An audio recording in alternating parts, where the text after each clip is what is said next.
비행기 타보셨습니까? 제주도라도 가보셨으면 처음 비행할 때는 창가 쪽으로 앉고 싶거든요. 저는 15시간, 16시간 장거리 비행 많이 해봤습니다만은 창가 쪽이 별로 좋지 않습니다. 복도 쪽이 편해요. 창가 쪽에 앉으면 화장실을 가든가 엉덩이가 아파서 좀 일어나야 할 때 그 좁은 틈으로 옆 사람에게 양해를 구하고 또 무릎 사이로 빠져나가는 게 참 귀찮아서 일부러 복도 쪽으로 좌석을 배정합니다. 처음 비행기를 탔을 때 너무너무 신기한 것은 이 비행기가 고도가 1000m가 아니라 수천 m를 올라가는데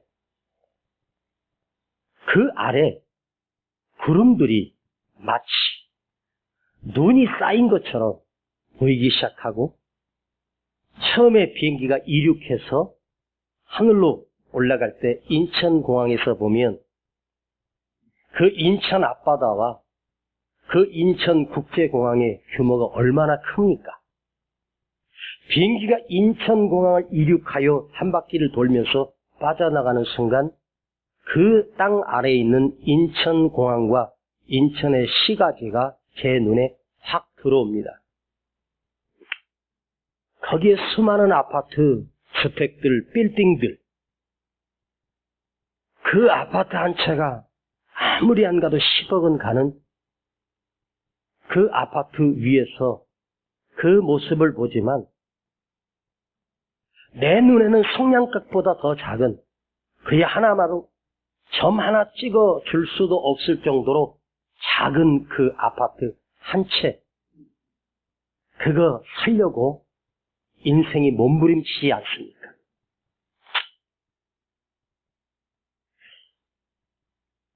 너무너무 가난해서 지긋지긋하게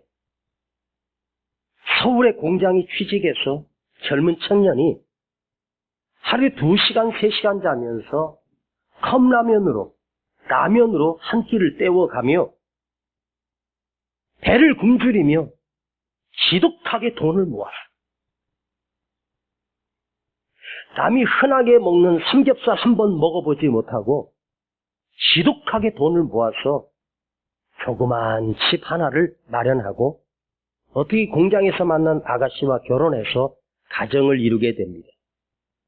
아이를 하나 둘 낳기 시작하는데 집이 좁은 거예요.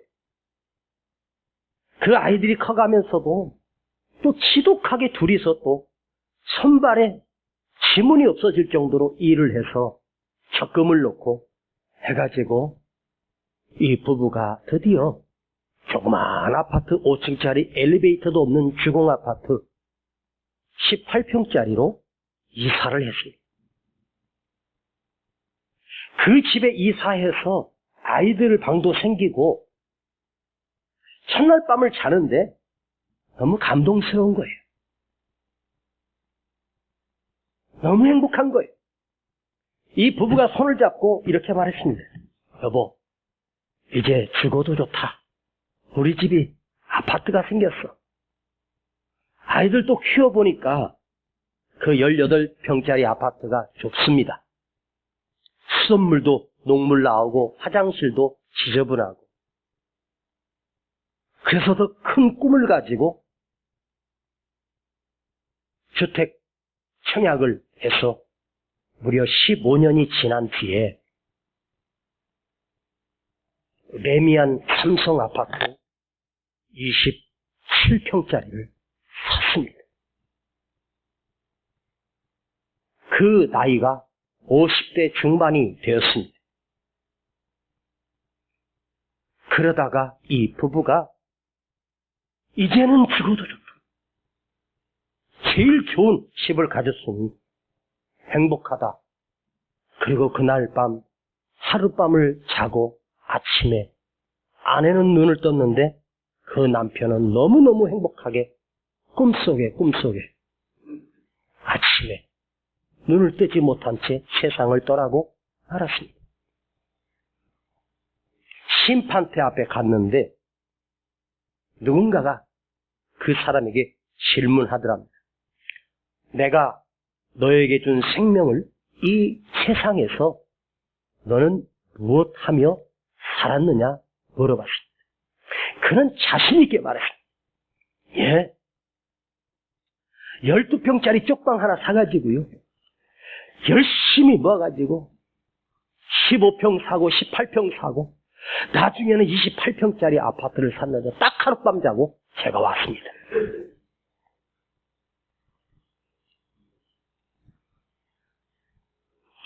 여러분이 이 세상을 살면서 목표가 아파트 평수 넓히는 것이 목표가 되지 않았으면 좋겠습니다. 그거 아무것도 아니에요. 높은 곳에 올라가서 우리나라의 대도시 서울을 봐도 손바닥보다 작게 보이고, 거기 엄청난 빌딩도 젓가락보다도 더 작게 보이고, 이쑤시개 봐도 비교할 수 없을 만큼 점 하나 찍어주기도 아까울 정도로 높이 올라가 보면 그야말로 아무것도 아니에요. 비행기 타고 올라간 그 높이에서도 인간이 사는 땅 아래에 있는 그 서로 가지려고 하는 건물, 빌딩, 땅 하지만 저 높은 곳에 계신 하나님이 보실 때는 인간이 얼마나 부질없이 그것을 취하려고 사는지 불쌍하지 않겠습니까? 제가 무엇을 말씀드리려고 하냐면, 우리 믿음의 고도가 높이 올라가면 이 세상에 가진 사소한 것들이 그야말로 아무것도 아닌 것이 된다는 것입니다. 땅에서 땅을 딛고 땅 아래서 보니까 건물이 높아 보이고 하늘이 높아 보이는데, 내 인생이 바닥이고 믿음이 바닥이면 세상 가지지 못한 것 때문에 욕심을 부리다가 거기서 비참하게 내 인생을 끝내고 만다는 사실입니다. 높이 올라가면 이 세상 정말 아무것도 아니고 인생 무상 허무한 것이 세상입니다. 다윗이 그 수많은 어여쁘고 아름다운 수많은 아내를 두고 있었지만 자기 신하의 우리아의 아내인 밧세바가 아름답게 보여 그 우리아를 전쟁터에서 쳐 죽이고 그 여자를 빼앗아 자기 아내로 삼아 욕심을 냈습니다. 그 밧세바와 다윗 사이에 아이가 생겼습니다. 아들이 태어난 것입니다. 그러나 하나님은 용서하지 아니하시고 그 갓난아기를 병들어 죽이셨습니다. 의사를 불렀겠죠?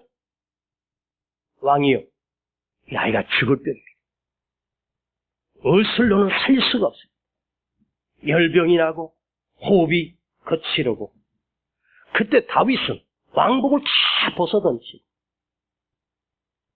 그야말로 허름한 옷으로 죄를 뒤집어 쓰고 골방에 들어가 하나님 앞에 엎드려 슬피 울면서 간구합니다.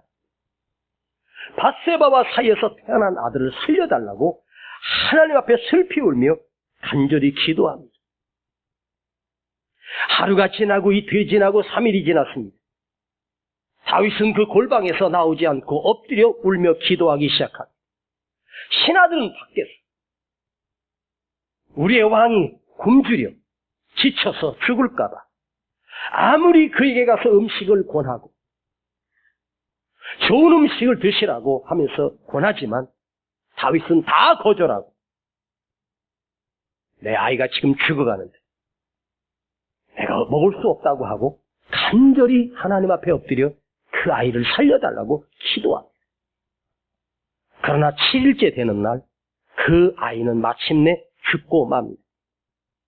죽은 사실을 모르고 다윗은 하나님 앞에 엎드려 아이를 살려달라고 계속해서 울며 기도합니다. 7일 동안 식음을 전폐하고 기도한다는 건 쉬운 일이 아닙니다. 다윗 평생에 그렇게 7일 동안 굶으며 잠도 자지 않고 하나님 앞에 엎드려 긴 시간을 기도한 적은 단 한 번도 없었습니다. 밖에서 신하들이 차마 왕에게 갔어. 왕이요. 아들이 숨을 거두었습니다. 아기가 죽었습니다라고 하는 말을 차마 할 수가 없는 거예요. 그 충격을 받고 왕이 그 자리에서 죽을 것 같습니다. 일주일을 금식을 했고 일주일을 무릎 꿇고 있었으니 체력이 소진해 있는 왕에게 차마 이 슬픈 소식을 전하지 못합니다. 그러나 다윗이 기도하면서 엎드려 있는데 밖에서 신하들끼리 수근거리는 소리가 귀에 들립니다. 이걸 어떻게 전하지? 왕이 소식을 알면 충격받으실 때. 자, 자네가 가서 좀 전해. 나 자신 없어. 그 소리가 들리는 거예요. 다윗이 기도하다가 보니까 신하들이 밖에서 내 아이가 죽었다는 얘기를 수근거리는 것입니다. 그래서 다윗이 나와서 신하들을 붙들고 묻습니다. 아이가 어찌 되었느냐? 왕이요, 아이가 죽었습니다. 그 소리를 들은 다윗은 아이가 죽었다고 알았다. 그 자리에서 일어나 그 입었던 제옷을 벗고 머리에 기름을 바르고 목욕을 재개하고 새 옷으로 다시 황제의 복을 갈아입고 왕궁으로 돌아와 그들이 차려준 음식을 뻔뻔하게 먹고 언제 그랬냐는 듯이 평상의 황제의 모습으로 아무렇지도 않은 모습으로 돌아와 다시 왕의 자리에서 정치를 시작합니다. 그때 한 신하가 너무 어이가 없는 거예요. 왕에게 나아가 이렇게 묻습니다. 왕이요, 아이가 살았을 땐 금식하며 그렇게 기도하던 황제께서, 그렇게 우시던 황제께서 아이가 죽은 뒤에 일어나 잡수시니 이게 어찌 된 일입니까? 그 음식이 목구멍으로 넘어가십니까? 냉면이 목구멍으로 넘어가십니까? 그때 다윗의 답이 참 놀라워요. 아이가 살아있을 때는 혹 하나님이 긍휼히 여기사 나를 불쌍히 여겨서 그 아이를 살려주실런지 누가 아느냐? 그러나 하나님이 데려가셨으니 내가 어찌하여 더 이상 금식하며 내가 어찌하여 슬퍼할 수 있느냐? 지금 내가 슬퍼하고 금식하며 기도한들 그 죽은 아이가 다시 살아올 수 있겠느냐? 그리고 그는 다시 어제까지만 해도 비참하게 두려움 속에 있던 다윗이 아이가 죽은 소식을 듣고 멀쩡하게 다시 일어납니다. 믿음이란 무엇이냐? 자, 믿음이란 무엇이냐? 평정심을 가지는 것이다. 평정심. 믿음은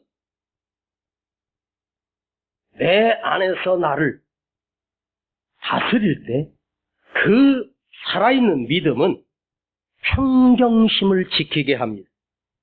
평안하게 합니다.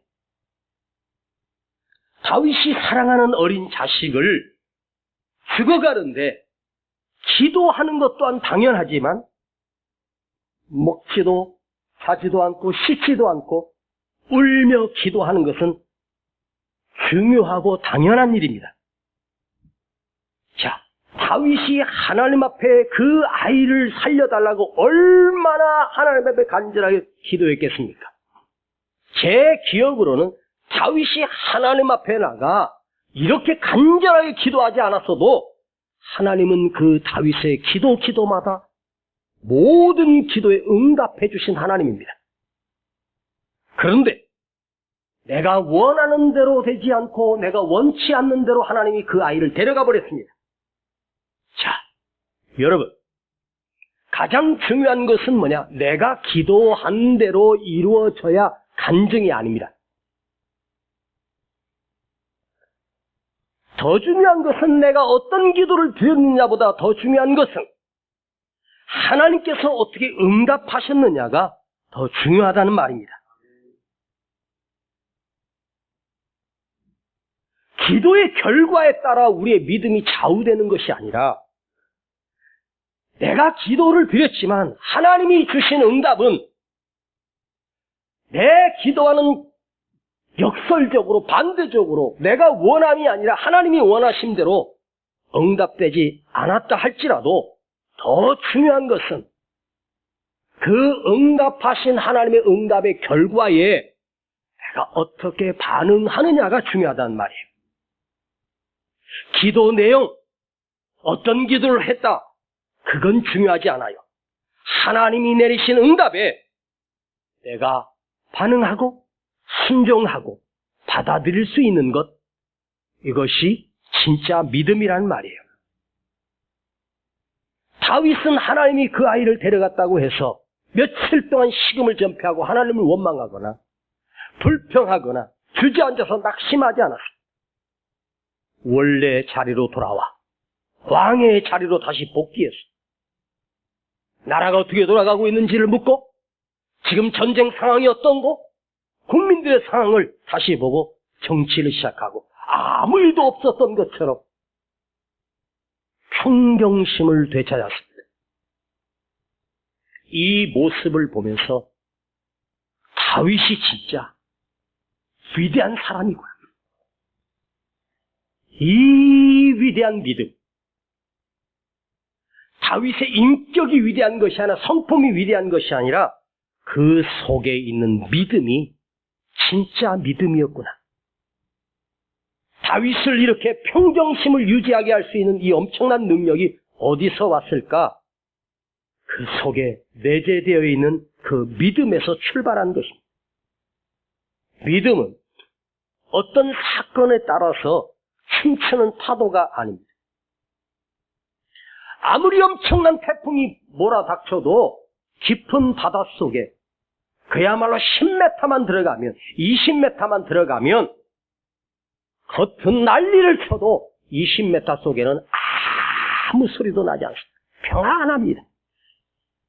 그 아래 물속에서 살고 있는 고기들은 지금 태풍이 왔는지를 전혀 못 느낍니다. 깊은 믿음은 세상이 요동쳐도 흔들리지 않는다는 것입니다. 여러분, 예수님과 함께 배를 타고 가고 있던 그 제자들이 큰 풍랑을 만나 배가 그야말로 파도에 막 거의 엎어질 지경으로 그 조각배가 얼마나 난리쳤겠습니까? 제자들은 죽을 지경이 다 돼 있는데 우리 주님은 그 배가 그렇게 요동치는데 그 배에서 평안하게 주무시고 계셨습니다. 제자들이 아니 이 풍랑 와중에도 저렇게 깊이 잠드신 주님 나중에 흔들어 깨웁니다. 그때 일어나셔서 바람을 향하여 풍랑을 향하여 잠잠하라 하시고 곧 잔잔해졌습니다.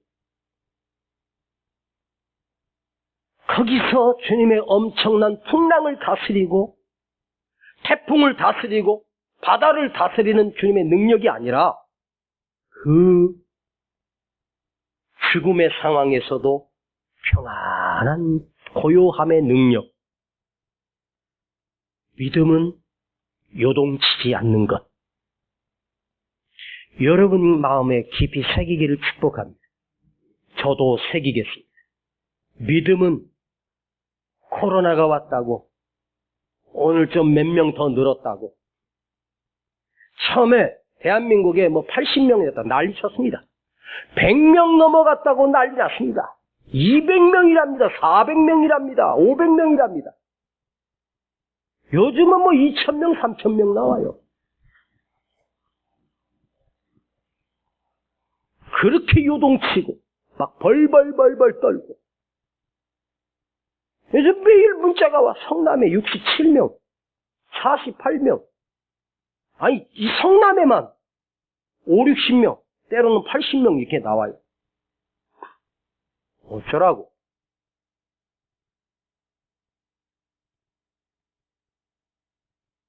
코로나 걸리면 뭐 죽는 것도 아니고 막 난리가 나는 것처럼 무릇 지킬 만한 것보다 재산 지키려고 하지 말고 땅 지키려고 하지 말고 건강 지키려고 하지 말고 더욱 네 마음을 지키라. 너의 마음을 지키라. 생명의 근원이 거기서 남이니라. 자, 생명의 근원이 나를 구원하는 생명의 시작이 어디서 나오냐? 내 마음을 지키는 거예요. 내 믿음을 지키는 거예요. 여러분, 내가 주님을 믿는 주님의 자녀라면 평상심을 잃지 않는 것이다. 그가 평정심을 잃었고 평상심을 잃었다는 것은 어떤 의미냐면 내가 불안에 떤다, 두려움에 떤다는 말이 아니에요. 주님을 잃어버린 거예요. 하나님을 잃어버린 마음이에요. 내가 지금 작은 문제 안에 내 마음이 근심치고 요동치고 있는 것은 내가 믿음을 잃어버린 것이 아니라 그 믿음의 주인 되신 주님을 내가 잃어버린 거예요. 주님을 잃어버리지 않기를 축복합니다. 평정심을 가졌다라고 하는 말은 무슨 말인가? 심플하다, 단순하다는 거예요. 단순해요. 믿음은 정말 단순한 거예요. 단순하다고 해서 미련하고 바보스러움이 아니에요. 물론 바보는 뭘 모르니까 그냥 항상 웃겠죠. 이 단순하다는 말은 무슨 파도가 치고 뭐 요동을 쳐도 그 안에 그 단순한 믿음은 오직 하나님만 의지하는 거예요. 살아계신 하나님, 지혜로우신 하나님, 능력의 하나님을 온전히 내 삶을 의탁하는 거예요.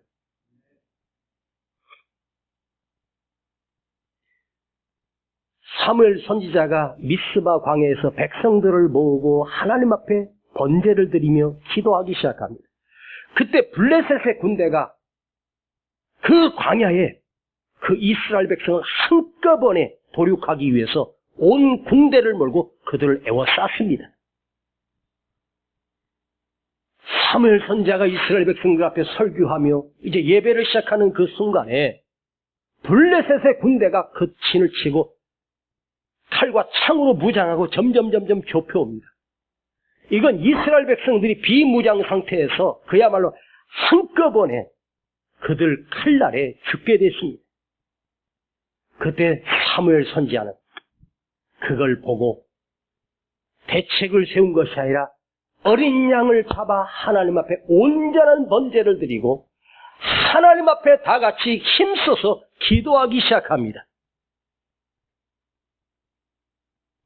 제가 그 사건을 설교하면서 그 사무엘 선지자는 그 문제를 하나님 앞에 끌어올린 것입니다. 믿음의 힘은 단순함에 있습니다. 아무것도 섞이지 않은 순수함, 단순함이에요. 그 믿음이 깊어지고 그 안으로 들어갈수록 믿음은 단순해집니다. 이건 정말로 중요한 거예요. 내가 단순해질 때, 봐봐요. 아무것도 섞이지 않은 순수함이 있을 때에 엄청나고 이해할 수 없는 것들 또한 내가 받아들일 수 있고 소화시킬 수 있어요. 자, 옛날에 보면 가방 들고 다니면서 이상한 거, 약 같은 거 팔며 다니는 사람들이 많았고, 또 뭐 가방 들고 다니면서 화장품도 이렇게 사고 동네 가서 아줌마들 모여가지고 화장품도 파는 분들도 많이 있었습니다. 자, 그때 여러분들이 그 장사를 만났을 때 호기심으로 뭐 좋은 거 있으면 하나 사야지 그런 마음을 내가 가졌다고 칩시다. 그럼 그 사람은 거기서 마음에 드는 거 하나 사게 됩니다. 제가 우리 사무실에도요, 그 가방 들고 이상한 거 팔러 오는 아저씨가 있었어요. 양복 입고 큰 가방에다가. 그리고 뭐 이거 희한한 거라고 하면서 막 보여주고, 저 마트가 이런 데서는 살 수 없는 것들이라는 거예요. 신기한 게 많아. 근데 그 아저씨가 오면 아유 저기 살 거 하나도 없어. 이 구경을 해. 내 마음은 이미 닫혀 있어. 별걸 다 보여줘도 아 그래요. 여러분 뭐 물건 하나 사는 것도 있잖아요. 내 안에서 벌써 벽을 딱 쳐놨어. 난 오늘 안 살 거야. 딱 먹고 하면 별걸 다 있어도 그냥 보고, 뭐 입어도 보고 해도 안 사게 돼. 참 이게요, 마음이 그래요. 단순해진다. 여러분, 아이들이 어렸을 때 그 마음이 얼마나 순수하고 단순해요. 그 속에다가 복음을 심어놓고 말씀을 심어놓으면 그 어린아이들이 정말 순수하게 복음을 받아들여요. 이제 크고 세상 좀 알고 뭐 별거 다 경험하면서 사람이 그야말로 단순해지는 것이 아니라 복잡해지고 자기 관념이 생기고 자기 철학이 생기고 자기 고정관념이 딱 사로잡혀. 그러면 아무리 복음을 전해도 여기 닫혀있어. 안 들어와. 자, 교도소에나 병원이나 침대에 누워있는 그 환자들에게 복음을 전하면 얼마나 순수하게 복음을 받아들인지 아세요? 이제 병들어 죽음을 향해 달려가고 있는 그에게 무슨 위로와 희망이 있겠습니까? 그냥 복음이 그에게 생명인 거예요. 그래서 그때는 단순해져요, 사람이. 내가 살만하고 내가 건강하고 내 힘으로 살 수 있을 때는 단순한 게 아니라 자기를 의지합니다. 내가 아직 괜찮은데. 믿음의 최고의 절정은 뭐냐? 복잡함이 아니라 단순해지는 거예요. 순수해지는 거예요.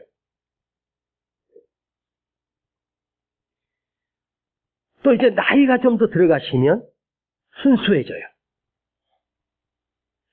그 약장사들이 대상이 거의 노인들을 대상으로 팔아먹습니다.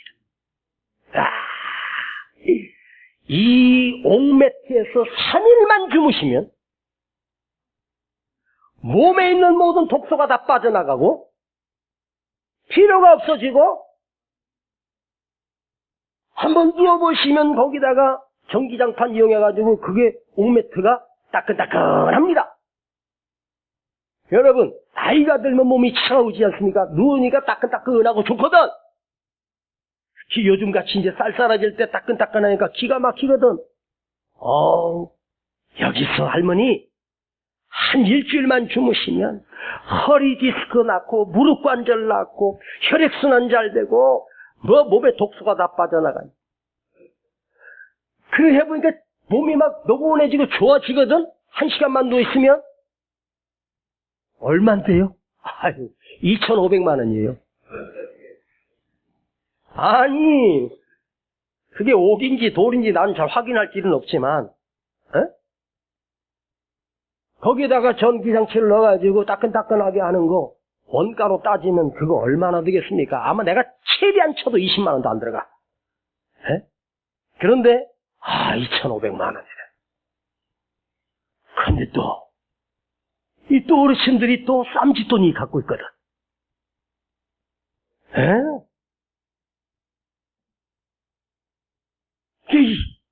나이가 들면 어린아이처럼 순수해진단 말이에요. 근데 제일 강팍할 때가 언제냐면 이제 한 30대, 40대, 50대까지 60에서 70 넘어가기 시작하면 조금 단순해지기 시작해. 내가 그래서 여러분 늙을 때까지 기다리고 있는 중입니다. 그때까지 은혜가 안 되더라도 예배는 드리십시오.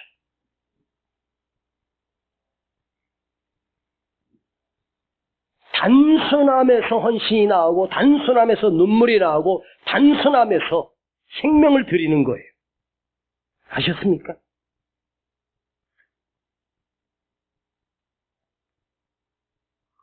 아브라함이 하나님이 갑자기 나타나서 딱 한마디예요. 아브라함아, 너 내일 네 아들 이삭을 모리아산에서 번제로 드려라. 그리고 사라져. 그러면 아브라함이 이게 무슨 뜻일까?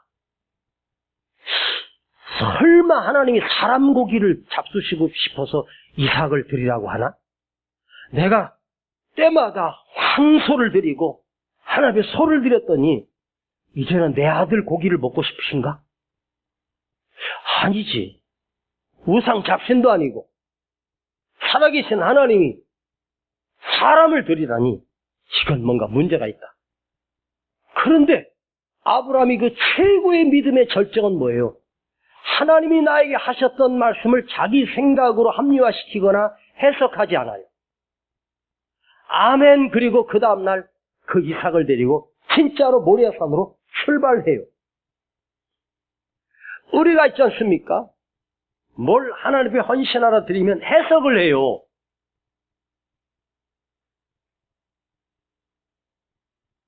그래서 하나님의 뜻을 이루질 못해요. 해석을 잘해야 되는데 하나님의 말씀을 그대로 해석하면 되는데 자기 철학과 자기 경험을 갖다 넣어가지고 믹싱을 시켜서 자기가 원하는 대로 해석을 해. 똑똑하고 많고 뭐 아는 사람, 대통령 후보 되는 사람들은 거의 하는 일이 조상묘를 이전합니다. 아주 기가 막힌 명당 자리로 이전하면 대통령이 될 수 있답니다. 에? 아니 한 나라의 지도자가 될 사람이 노당의 말을 듣고 점술가의 말을 듣고 찾아가서 뭐 묘를 쓰고 뭐 위치가 지금 안 좋아서 자식들이 안 풀린다고? 세상에 그런 게 어디 있어요? 그런 거 없어. 죽은 할아버지 할머니가 자기 자신도 썩어서 한 줌에 개가 됐는데 그 자리 옮긴다고 해서 그 죽은 뼈가 나에게 어떤 영향을 끼쳐요? 그게 우상이고 미신이란 말이에요.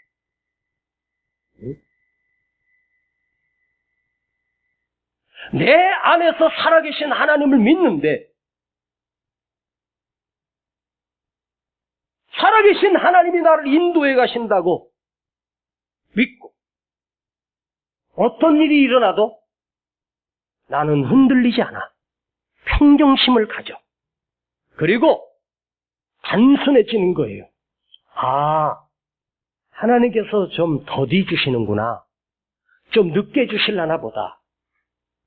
안 주셨으면 새로운 길을 열어주시기 위한 하나님의 기회구나 하고 단순해지면 돼요. 여러분, 하나님 말씀이 여러분 복잡합니까? 저는요, 지금 와서 말씀을 풀 때 옛날에는 내 잔머리를 더해가지고 내 좋은 머리 거기다 해가지고 막 해석을 막 이상하게 했었어요. 예전에 설교를 보면 진짜 웃기는 게 많아요. 그런데 갈수록 단순하게 보면 진짜 하나님의 뜻을 발견할 수가 있습니다. 여러분, 최고의 믿음은 평정심을 갖는 것. 어떡하지? 이제 가진 것도 없는데 어떻게 해야 되지? 거기에 짓눌려서 하나님을 잊어버려. 그 두려움 때문에 하나님을 놓아버린단 말이에요. 베드로가 이 밤이 지나면 그는 끌려나가 참수형을 당해 죽습니다. 그날 밤에 감옥 속에 있는 베드로에겐 1분 1초가 가슴이 바싹바싹 타들어가는 두려움이 찾아옵니다. 인간이라면 얼마나 불안하고 두려움 속에 떨었겠습니까? 내일 죽는 시간이 정해져 있습니다. 그것도 참수형을 당해서 목베임을 당해서 죽습니다. 그런데 그는 감옥에서 무엇을 했습니까? 겉옷을 다 벗고 신발도 벗고 평안하게 쇠사슬에 묶여있는 채로 잠들어 있습니다. 천사가 와 그 베드로 사도를 옆구리를 발로 찹니다. 빨리 일어나시오. 깊은 잠에 든 베드로를 깨웁니다. 그 절박한 순간에, 그 위험한 순간에 베드로가 평안히 잠을 잔다. 이게 어디 전설적인 이야기 아니라 사실을 제가 이 성경에 있는 진짜 일어났던 일입니다. 그 안에서 이 평안할 수 있고 태평할 수 있는 이 베드로 사도의 그 믿음. 그러면 그날 밤 베드로 사도는 천사가 와서 나를 구출해 줄 것을 확신했기 때문일까요? 아닙니다. 도무지 죽음이 두렵지 않아서일까요? 아닙니다. 부활하신 주님을 내가 믿기 때문입니다. 살아계신 하나님을 내가 믿기 때문입니다. 그분이 지금 나와 함께 하시기 때문입니다. 믿음은 무엇이냐? 내가 이 현장에 지금도 부활하신 주님이, 살아계신 하나님이 나와 동행하시고 나와 함께 계시고 나를 인도하고 계시다는 이 확신을 놓쳐버리지 않는 거예요. 여러분, 오늘 아침에 어젯밤에 주무시고 일어나셨죠? 어떻게 일어나셨습니까? 그 시간이 되면 저절로 일어나시는 분이 계십니다. 알람이 필요 없습니다. 저는 알람을 맞춰놓고 일어납니다. 혹시라도 실수할까봐 3번이나 울립니다. 3분 가격으로. 알람 소리를 듣고 일어나고, 어떤 사람은 스스로 일어나고, 누구는 누군가가 깨워서 일어나는 사람이 있습니다. 엄마가 깨우든지 아내가 깨우든지 남편이 깨우든지 깨워서 일어나는 사람이 있습니다. 자, 일어나는 방법은 다 다릅니다. 알람을 듣고 일어나는 사람, 스스로 일어나는 사람, 누가 깨워서 일어나는 사람. 자, 그런데 중요한 건 뭐냐? 일어나는 방식은 다 다르지만 오늘 우리가 이 아침에 잠에서 깨어나 일어나 성전에 와서 예배드리고 있는 것은 내가 일어났기 때문이 아니에요. 잠자다가 일어났기 때문이 아닙니다. 내가 오늘 알람을 들었던, 누가 깨워서 일어났던, 스스로 일어났던, 내가 일어난 이유는 주님께서 오늘 여러분에게, 주님께서 오늘 나에게 오늘 하루를 또 허락해 주셨기 때문에 일어난 거예요. 내가 건강해서 일어난 것이 아니라 주님이 내게 또 하루를 주신 거예요. 혹시 여러분 잠자리 들 때 그런 생각 해보십니까? 저는 잠자리 들 때 그런 생각을 많이 합니다. 혹시 내가 오늘 밤 자다가 내일 아침에 눈을 뜨지 못할 수도 있다. 오늘이 낮에 마지막 잠일 수도 있겠다는 생각을 해볼 때도 있습니다. 자다가 평안하게 갈 수 있다면 얼마나 축복일까. 병들어서 병원에 입원해서 그 수술, 그 링겔 바늘을 서너 개를 꽂고 그걸 끌고서 화장실 다녀야 되고 배에다가 호스를 달고 이렇게 고통 속에 있다가 죽느니 차라리 잠자다가 조용히 가면 얼마나 좋을까? 그 생각을 해봐요. 제가 그랬죠. 60이 넘어서 사시는 분들은 덤으로 사는 거라고. 내가 건강해서 일어났다고 착각하지 마세요. 주님이 오늘 또 나에게 나의 하루를 또 허락해 주신 거예요. 여러분이 지금 나이가 70이라면 70년 동안 그 안에 있는 심장이 단 한 번도 멈추지 않았다는 뜻이에요. 맥박이 단 한 번도 멈추지 않았다는 뜻이에요. 폐가 한 번도 멈추지 않았다는 뜻이에요.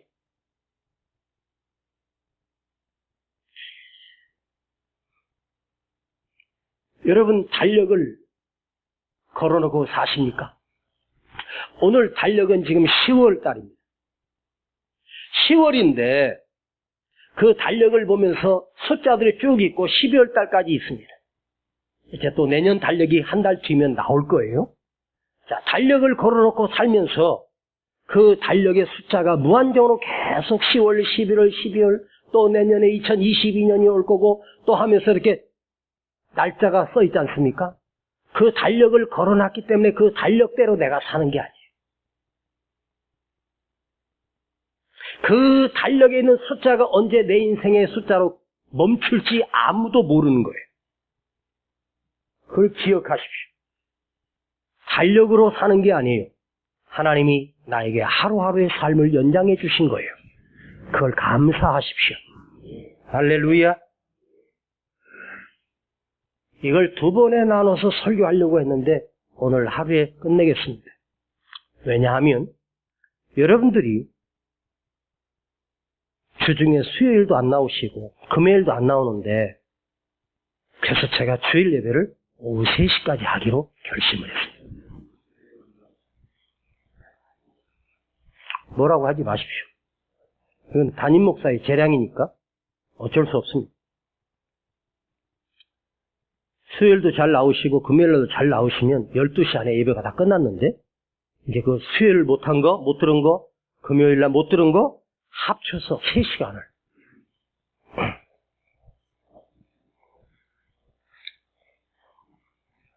누가 한숨을 쉬었습니까? 제가 이뤄놓고 5분 안에 끝내는 거 아시죠?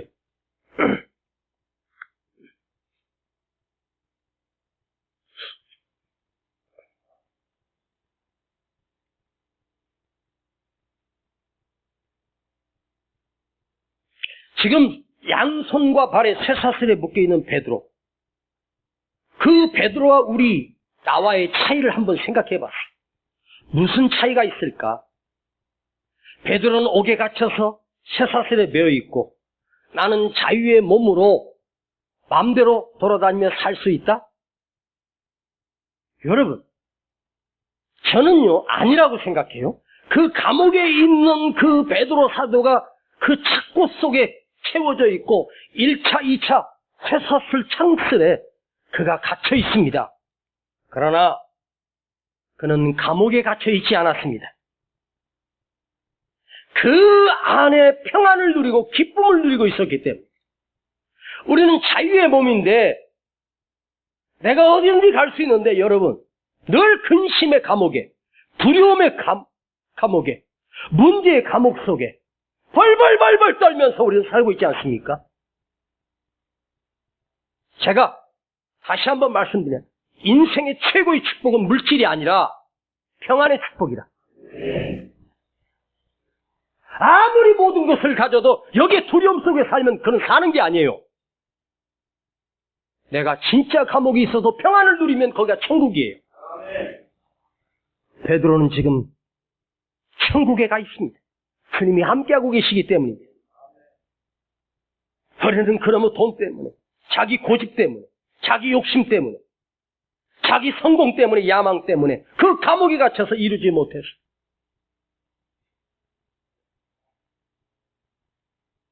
그 평안한 그 감옥에 7절을 보십시다. 빨리 7절 읽어요. 큰 소리를 읽어요. 시작. 호련히 주의 사자가 곁에 섬에 옥중의 광채가 조유하며 또 베드로의 옆구리를 쳐 깨워 가로되 급히 일어나 하니 쇠사슬이 그 손에서 벗어지더라. 그 옥중에 하나님의 광채가 하나님의 빛이 생명의 빛이 그 캄캄한 감옥 속에 비치기 시작했습니다.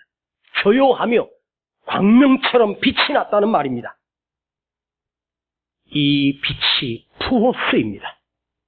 푸호스, 그리스도의 빛, 하나님의 빛. 바울 사도가 다메섹 도상에서 그 빛을 보고 눈이 멀었던 하나님의 빛입니다. 그 빛이 감옥 속에 있는 베드로 사도의 감옥 속에 비치면서 그 감옥이 환해졌습니다. 여러분, 그 빛이 비치는 순간 무슨 일이 일어납니까? 쇠사슬이 벗어졌습니다. 죽음의 쇠사슬이 벗겨졌습니다. 천사가 오는 순간 착고에 매여있던 착고들이 쓱 하고 사라져버렸습니다. 그 쇠창살들이 1차, 2차 통 깔 때마다 그 쇠창살이 다 녹아버렸습니다. 놀라운 일이 일어났습니다. 여호와의 빛이 그 감옥 속에 헤롯이 그를 죽이려고 가둬놨고 군사 4씩 4패니까 10불의 군사가 그를 꽁꽁 지켰지만 그 지킴은 헛되고 말았습니다. 감옥문이 녹아내립니다. 쇠사슬이 녹아내립니다. 그 수많은 군대가 그를 지켜낼 수 없습니다. 여호와의 빛이 비치면, 하나님의 빛이 비치면, 여러분, 하나님의 빛으로 인하여 이 세상의 역사가 이루어지고 만들어지고 있습니다. 그 빛이. 자, 여러분 안에 평정심의 믿음을 가지고 있고 단순한 믿음을 가지고 있다면 그 심령 속에 오늘 베드로 사도가 갇혔던 그 감옥에 비춰주셨던 그 그리스도의 빛이 내 안에 비춰주면 한번 상상을 해봐요. 여러분 안에 오늘 비춰준다면 이 말씀을 묵상하면서 제가 하나님의 빛이 나에게 빛으로 비춰주시면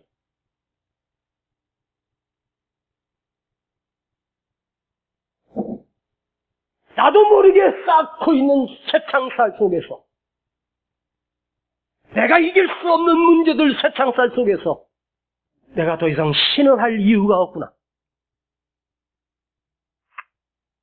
오늘 여러분에게 축복합니다. 이 그리스도의 빛이 여러분 삶 속에 비춰지길 축복합니다.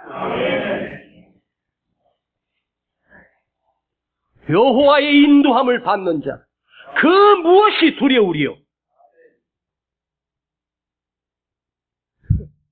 홍해 앞에 갇혀있는 이스라엘 백성들은 지금 끝난 목숨입니다. 그런데 하나님이 인도하고 계십니다.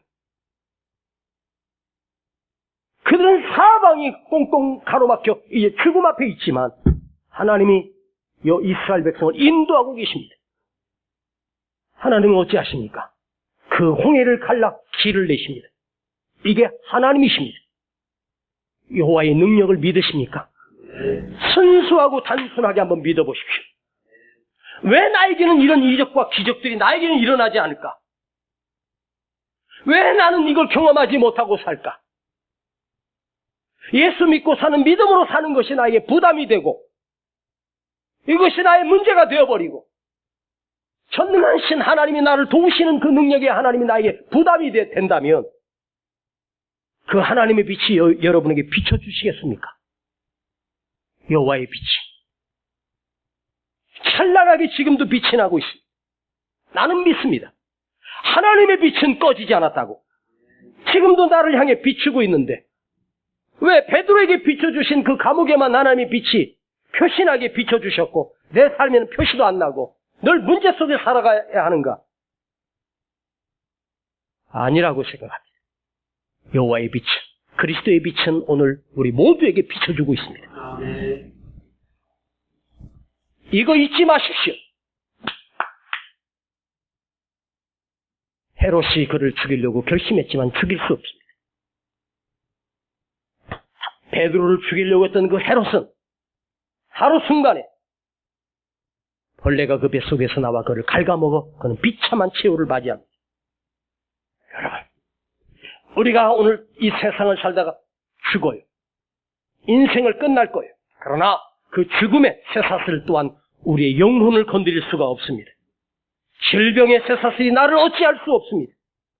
죽음의 감옥 또한 나를 어찌할 수 없습니다. 그건 여호와의 빛 앞에 힘없이 녹아내리는 거예요. 주님이 사흘 만에 부활하실 때 하나님께서 그 무덤에 여호와의 빛을 비춰주심으로 주님이 사흘 만에 다시 부활하셨어요. 할렐루야! 여러분, 오늘 이 푸어스, 그리스도의 빛, 여호와의 빛, 하나님의 빛, 그것이 오늘 우리에게 임하기를 나에게 임해야 합니다. 할렐루야! 내 속에서 그 깊은 데서 맑은 가락이 흘러나고 평안이 흘러넘치고 기쁨이 넘치고 여러분 더 이상 그 쇠사슬로 묶여서 근심하고 두려워하고 염려하고 살지 마십시오. 여호와의 빛이 여러분에게 비춰준 그 근심의 쇠사슬이 녹아내리고 나는 자유하리라. 나는 기뻐하리라. 기도하십시오. 하나님 아버지, 베드로 사도의 감옥에 비춰줬던 그 여호와의 빛, 그는 평정심을 잃지 않고 단순하게 주님이 지금도 나와 함께 하심을 그대로 초연하게 믿었습니다. 이 말씀을 받고 돌아가는 저희들이 베드로 사도가 경험했던 이 여호와의 빛, 그리스도의 빛을 우리 삶에도 경험하며 살게 하옵소서. 나를 짓누르고 있는 근심과 두려움에서 내가 다시 일어나게 하옵소서. 회복되게 하옵소서. 성령님 우리를 주장하여 주시고 성령님 나를 인도하여 주시옵소서. 내 안에 다시 기쁨이 흘러넘치기를 원합니다. 평안이 넘치기를 간절히 원합니다. 주님 주시는 평안 내 안에서 강하고 충만할지어다. 예수님의 이름으로 기도하옵나이다. 아멘. 평화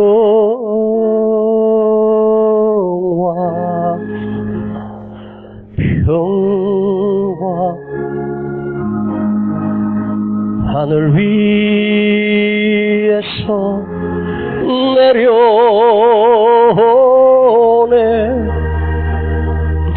그 사랑의 물결이 영원토록 내 영혼을 덮으소서. 우리 시간 먼저 예물 드립니다. 내 맘속에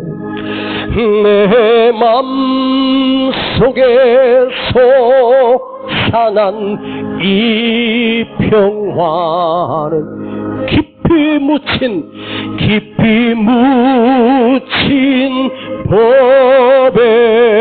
법에로다. 나의 보화를 캐내어 가져갈자. 그 누구랴 안심일세.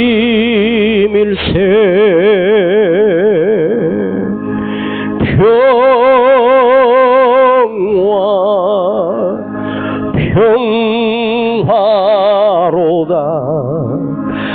하늘 위에서 내려오네.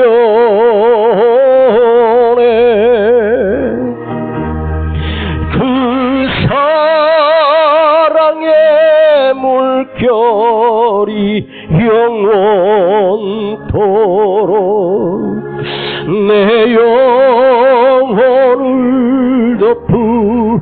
우리 다 같이 일어나셔서 내 영혼의 평화가 넘쳐남은, 내 영혼의 평화가 넘쳐남은 주의 축복을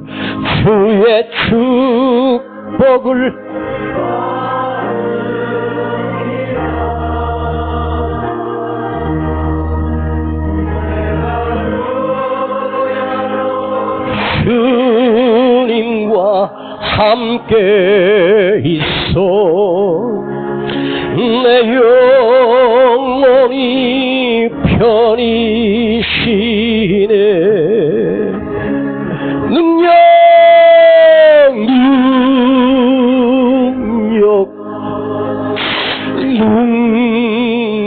능력이라. 하늘 위에서 내려오네. 그 능력의 물결이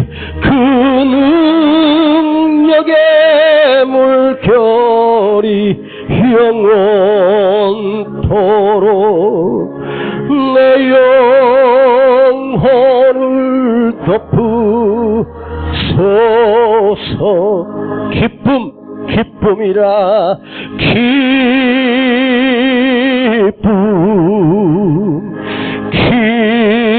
기쁨이라.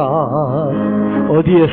하늘 위에서 내려오네.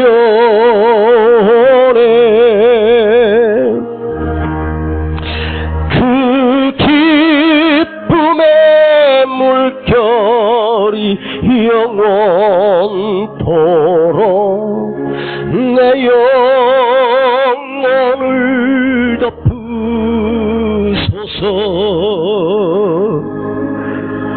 주님, 내 안에 어떤 문제 앞에서도 평정심을 유지하게 하옵소서.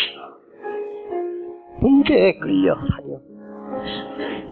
문제가 내 쇠사슬이 되어 내가 끌려다니고 늘 근심과 두려움에 살았던 이 어리석은 나를 용서하여 주시고 내 안에 평정심, 단순하게 아버지 하나님이 나와 함께 하신다, 인도하고 계심을 단순하게 믿게 하여 주옵소서. 전능하신 하나님을 믿습니다. 오늘 그리스도의 빛을 나에게 비춰주세요. 오늘 그 그리스도의 빛을 우리 가정에 비춰주세요. 그 그리스도의 빛을 우리 교회 위에 비춰주세요. 내 삶에 비춰주세요. 평안의 물결이 내 안에 넘치게 하옵소서. 성령의 빛이 내 안에 임하게 하옵소서. 한번 같이 함께 주여 부르고 기도합니다.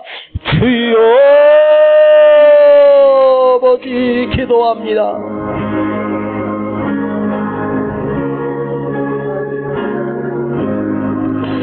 아버지, 여호와의 빛, 그리스도의 빛, 우리 안에 둘러비추 나를 두려워 감싸던 쇠사슬이 녹아지게 하시고 평안해지게 하시고 담대해지게 하시고 이 말씀을 가슴에 심고 돌아가는 우리 성도들 안에 주님이 주시는 기쁨과 평안이 흘러넘치게 하시고 성령님이 동행하여 주시고 성령님이 인도해 주시고 성령님이 저들을 어루만져 주시고 성령님이 함께하여 주시기를 간절히 사모합니다. 주님, 오늘 우리를 만져주세요. 주님, 회복시켜 주세요. 나의 믿음이 성장하게 하옵소서. 아버지 하나님, 우리 안에 이 평안이, 기쁨과 평정심 날마다 내 안에서 다시 회복시켜 주시기를 간절히 원합니다. 성령의 빛을 우리 안에 비춰주옵소서. 여호와의 빛을 내 안에 비춰주시옵소서. 주님이 주시는 기쁨으로 가득 차고 충만케 하여 주시기를 간절히 원합니다. 영광 홀로 받아 주시옵소서.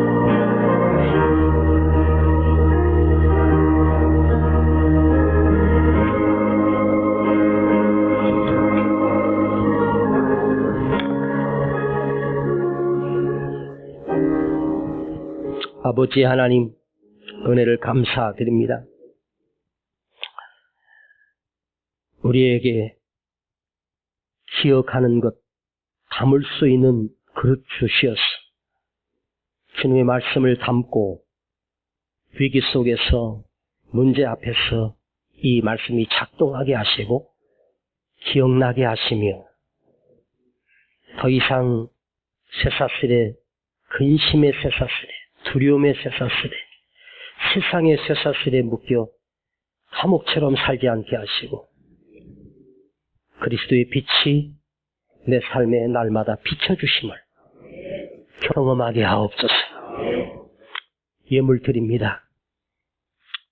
참으로 연약하고 가난하고 하루하루 힘겹게 살아가지만 아버지 앞에 드릴 수 있는 기회 주심을 감사드립니다. 드려진 손길을 기억하옵소서. 저들의 가정을 주님의 빛이 비춰주시고 그리스도의 빛이 저들의 사업장과 일터 위에 비춰주셔서 날마다 동행하심을 잊지 않게 하여 주시옵소서. 지금은 우리 구주 예수 그리스도의 은혜와 아버지 하나님의 놀라우신 사랑하심과 성령님의 감화감동 충만 내재 교통하심이 오늘 그리스도의 빛을 받고 기쁨과 광명과 감격을 누리는 우리 모든 성도들 그 머리 위에 가정과 자녀들 위에 이제로부터 영원토록 함께 계실지어다. 아멘.